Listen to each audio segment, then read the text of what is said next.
Afaan Oromooti maa? Afaan Oromootiin ishee Minzeen afaan Minzeen maal afaan Oromooti? yaa'antu musurraa jechuudha. Namni kun hundaa oliidha.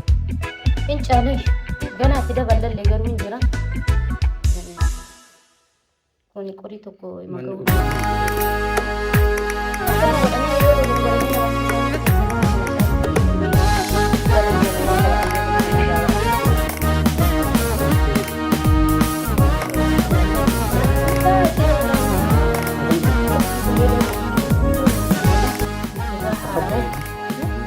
Akam tura?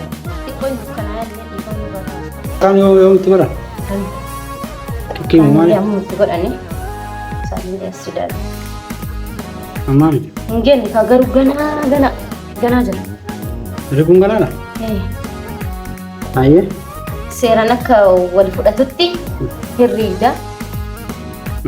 Gizee jalqaba dhadhaa midhaan sanniin isin waraabne natti hin tolle waan ta'eef haadha daa'imaatiin beekan. Dhuftanii? Nyaata waati nyaata? Hundee haa geggeessinee yoo nyaatan. Minzeen sa'a dabarsee dhufa sa'a shanii. Sa'a shanii minzeen sa'a dabarsee dhufa sakkee ooshe.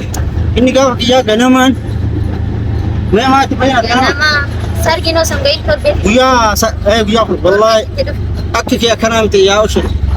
Nama rakkannee maal goonare? Gideema gide. Kalellee ajaa'ibra oolan kara biro. Har'a ganama mana rifeensa kan tolfatu. Sa'a lama seenee sa'a shanii bahe kun. Orofaadha. Silaam surraa jedhaqee silaa tolfatee akkasuma. Akkasii. Yoo unatti haa dhufu haa ta'u qullaa bira deemtaa? Qullaan deemu garuu homaan jedhate maqamee jiraatu. Meeqa?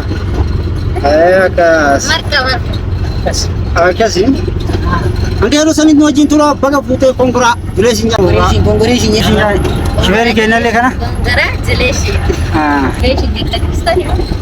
Akkasii horaa bulaa jennaani. Hanga yeroo sanittiin wajjin tura sargii ajaa'ibaati. Akkanaa wajjin tura karaa deemaa jira. Yoo inni aara yuuna kalellee akka namaa bira hin dhaabanne soorii wabbaachi soorii. Sorry kan fa'oo bakka horii jenne rabbi nu alaaf isoo sodaata deemaa irraa jira.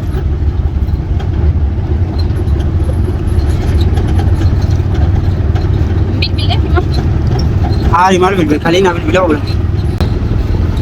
Akkalee sadaqee jira maal taati? Amma minzee jedhama namoo nyaachuu dhaqaa jiru. Atillee dhaqee waan gargaara. Ani gargaaree?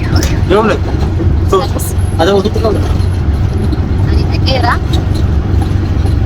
Rakkoo qabu keessatti bartiin gidee walirraa hin beekne wal agarsiisee ati deemaatu si dhorkeen haadha daa'imaatis maaltu rakkisa keessa? Ani beekama ajaa waan Ajaa saddeestee ta'u keessa gaadha itti. dirqama akkamitti ajaa suni waan taruun argamne ba hawshee rakkoon qabu. Hojjeerra deebi'ama. Lama fuudha seetan gosti. Hawshee an hafullee anaa jechuun ni baduun jiru sangaruu yoo anaaf وامك إما ضروري وأنت يبي Akka ishee akkanaa miti garuu sirraa gallee harkisaa ishee. ما واتكاني قاف أنت لأني كركرت كفر قاف المتي فوق كفر Ilma ilmaan deebii akka isaa isa.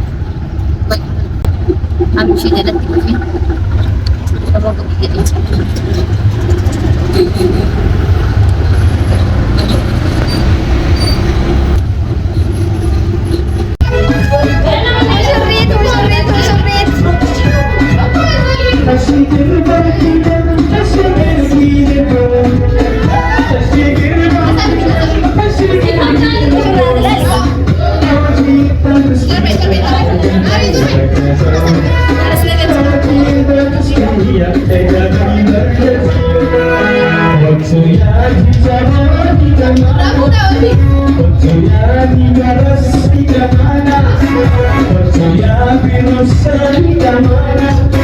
Sudah